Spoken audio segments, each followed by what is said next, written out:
위메프에서 시작된 대금 정산 지연 사태가 최근 티몬까지 확산되었습니다. 아직 정산받지 못했거나 그런 상황을 우려한 판매자들이 플랫폼에서 상품 판매를 중단하거나 이미 판매한 상품을 취소하고 있어 소비자들의 피해는 계속될 것으로 예상되는데요. 일각에서는 환불도 받지 못했는데 해당 플랫폼이 망하는 것은 아니냐는 우려의 목소리 또한 나오고 있는 상황입니다. 저도 걱정이네요.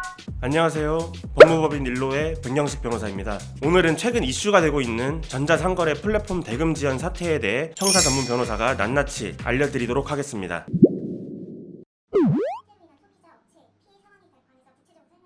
7월 23일 롯데백화점과 GS샵 등 홈쇼핑 기업들과 각 티커머스 업체들이 티몬과 위메프를 통한 상품 판매를 중단했습니다. 이보다 앞서 하나투어와 모두투어 등 주요 여행사들 또한 티몬과 위메프에서의 여행 상품을 잠정 중단했는데요. 다른 판매 플랫폼이 있는 상황에서 위험을 감수할 이유가 없다고 판단한 것이겠죠. 그런데 이런 조치로 애꿎은 소비자까지 피해를 보고 있는 상황인데요. 여름 휴가를 앞두고 티몬 등 플랫폼을 통해 여행 상품을 결제한 소비자들의 피해가 커지면서 이번 사건이 더 크게 이슈가 된 것이라 생각됩니다. 티몬에서 구매하신 항공권은 이용이 불가해 안내 문자 남겨드립니다. 항공권 구매를 대행해주는 여행사들이 해당 문자를 티몬 소비자들을 대상으로 발송하고 있다고 합니다. 해당 플랫폼을 통해 여름 휴가부터 추석 연휴는 물론 국경일까지 여행 일정을 잡았던 사람들은 일방적으로 상품 취소를 당한 것은 물론 환불을 받을 수 있는지에 대한 걱정까지 크다고 하는데요. 다행히 결제한 상품에 대해 환불을 안내한 업체도 있지만 여전히 취소 관련 환불 안내를 받지 못한 소비자분들이 계시기에 환불 관련 혼란은 쉽게 정리될 것 같지 않습니다. 그뿐만 아니라 수많은 소비자가 구매한 숙박 예약과 항공권의 취소 등으로 업체의 피해 또한 막대할 것이라 예상됩니다.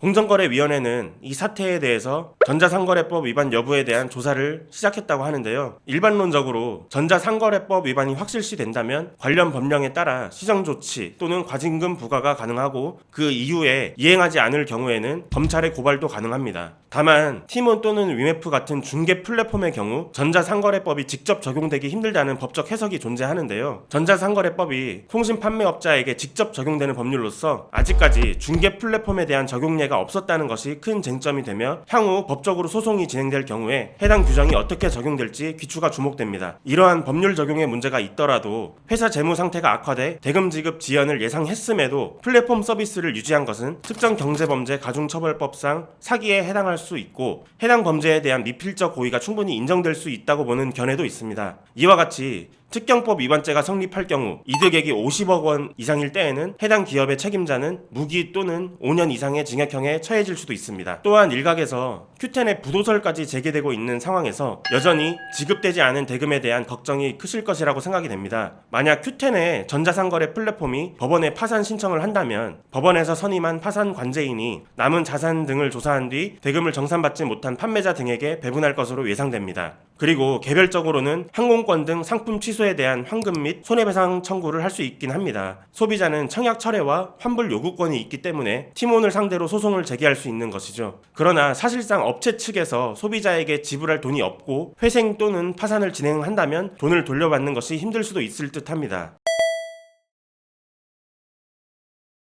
7월 29일 현재 피해 규모는 합계 500억 원으로 추산되고 있습니다. 이에 사태 일주일 만에 구영배 대표는 Q10 지분 전체를 매각하거나 담보로 활용해 이번 사태를 수습하겠다고 입장문을 발표했는데요. 앞으로 해당 사건이 어떻게 진행될지 지속적으로 지켜보도록 하겠습니다. 관련 내용으로 궁금한 사항이 있으시면 법무법인 일로로 연락주시면 빠른 답변 드리도록 하겠습니다. 다음 영상에서도 여러분들께 도움될 수 있는 주제로 찾아뵙도록 하겠습니다. 이번 영상이 도움이 되셨다면 구독, 좋아요, 알림 설정 부탁드립니다.